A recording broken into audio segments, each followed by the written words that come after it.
relative of the victim. So on that Sunday night, at approximately 10:45 p.m., officers responded to the 6400 block of Landover Road in Cheverly.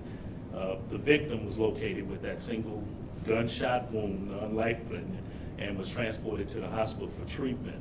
No one else was injured in that shooting. The investigation revealed that the victim, the 4-year-old, had found a loaded firearm. That gun has, since then, we've found out that it was a unserialized weapon, commonly referred to as a ghost gun. It was under the bed. These two young children, ages 4 and 7, were playing, and the 4-year-old discovered the firearm under the bed, subsequently fired it, injuring themselves in the arm. Our detectives, the gun crimes unit, they end up charging that individual with a prohibited weapon, leaving it unsecured. And he is currently in the custody of the Prince George's County Department of Corrections. And so that is the further update and clarifications that we had, even considering the ages of that individual who subsequently shot themselves with the loaded firearm of our arrested person. So with that said, I'll take any questions that you may have right here. Chief, so can we clarify what the relation is between the girl and the suspect? Well, they are related right now. That's as far as we want to go, that they are relatives. The arrested person is related to the two young children who were in the residence. And just to verify, the young girl was injured in the arm? Yes. Mm-hmm. Non-life-threatening injury in the arm. Chief, a couple questions. We should start down this road. Yes, sir. What do you think about house arrest for a guy charged with first-degree murder?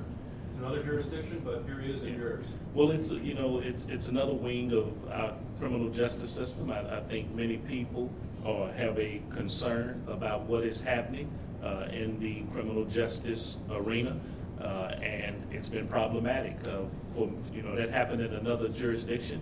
That I would hope that all things being considered, that it would be weighed heavily on any person, especially if they've been adjudicated in this region for any violent crime or crimes that have shown that they are reckless with weapons that kill, that it would be handled very seriously. So I think what we're saying now, Brad, is a 4-year-old is injured, and it could have been much worse.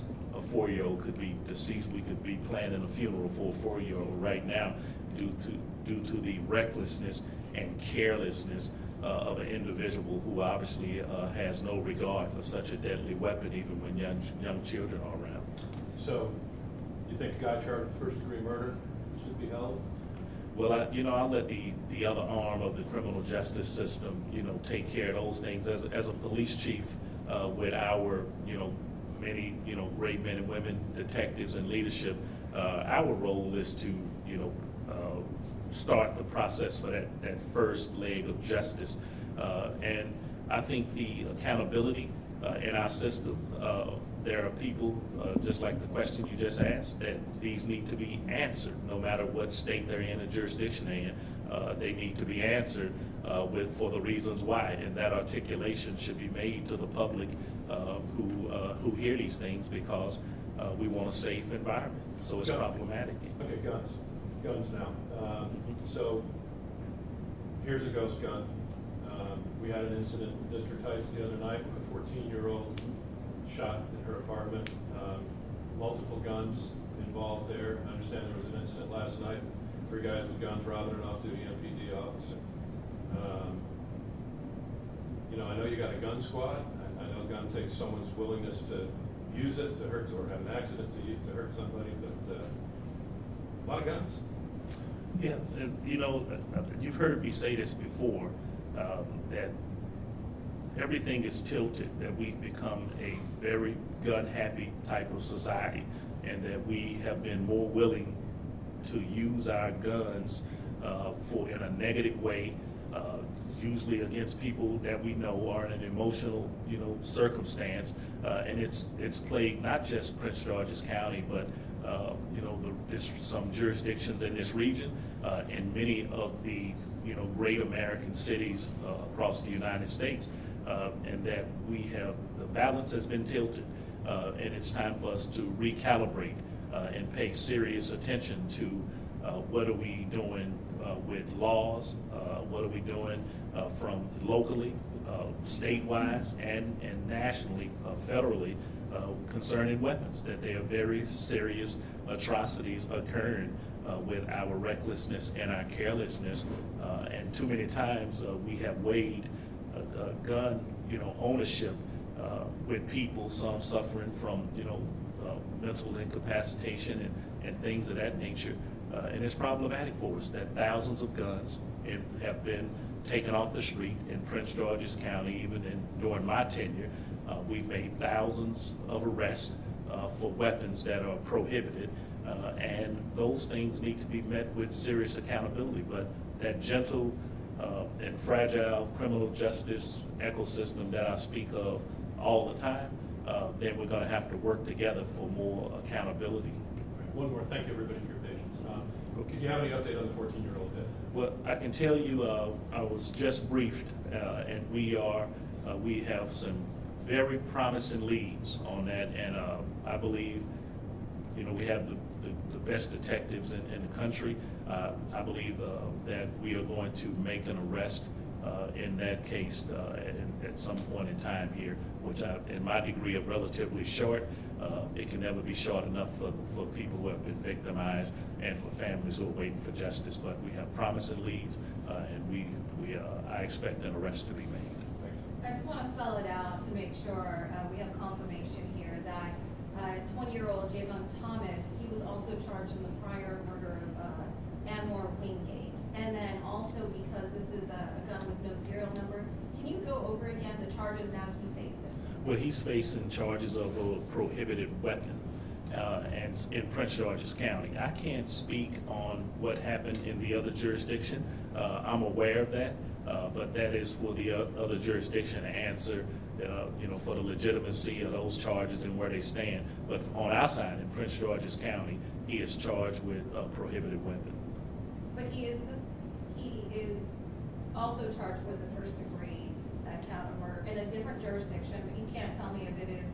Yeah, just like you, I've been advised that is there, but I cannot confirm. That jurisdiction would have to confirm the facts surrounding that type of case, so I'll leave that to that jurisdiction to articulate the charges that individual face, if there are any charges that they're facing. Go ahead. Chief, good morning. Good morning.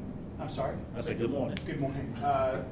The gun that was found underneath the bed, just to clarify, was this underneath the bed of a 4 and 7-year-old, or they were just playing there? Or was this underneath the bed that you understand that they sleep on every night? Well, I just believe it's under a bed. Under a bed. So, I wouldn't go out on a limb and say that a person would be storing a weapon under a bed of a 4 and 7-year-old, but I've seen a lot of different things, but that is not what's been relayed to me. And any last check, I mean, you said non-life-threatening injuries. Do we know how the girl is doing more specifically than non-life-threatening injuries? Well, it's not life-threatening, but I think that you can imagine, for any of us who had children or have young children, or we're uncles or any type of relative to a young person, that's traumatic. The person got shot, a 4-year-old shot themselves, and something that they don't have a true understanding about. It's just a toy.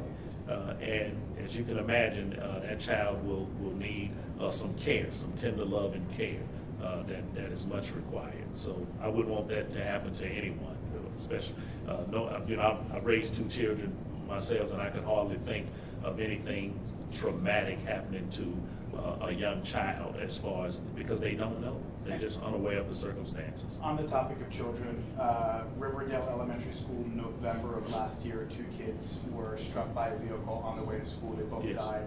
Mhm. It is now June. Mhm. Is there an update on charges for the person who was behind the wheel? Is there going to be any justice for Sky and Shalom? Well, I think when, I mentioned earlier how we passed the baton. Our investigators of our collision analysis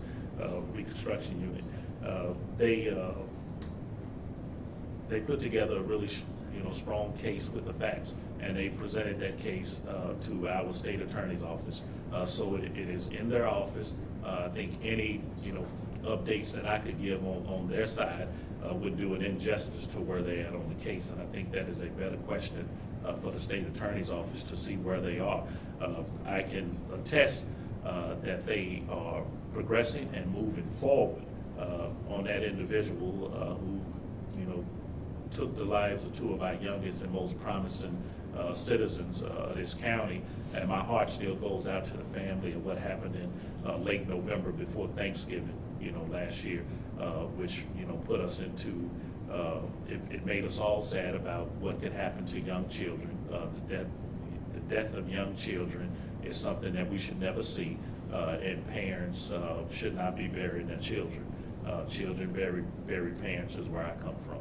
And so it's very difficult, but I can tell you we will get an update as far as what we would have that would be in conjunction with the state attorney's office. That way we don't encroach upon any type of investigative information that would be released. But thank you for asking that, because people so often forget about our young victims in our county who lose their lives due to senseless or reckless, endangerment. Is that suspect still out there? Thank you very much. Thank you, Chief. Well, let me take my last question. Okay, go ahead. Hi, Neil Augenstein with WTO. How you doing? I know that convicted felons are prohibited from owning firearms. Was there anything, given the defendant's background, that made you weigh another charge besides the one that you lodged at this point? And I trust there would be a chance to add additional charges somewhere down the line in Prince George's County. Well, right now, those are the charges that we could add. I think we meet out our injustice and investigations with the facts. And the facts have met the circumstances, and we have believed we have charged appropriately. When our investigators, everything is ongoing. It's a continuation, because this is relatively new, fresh investigation.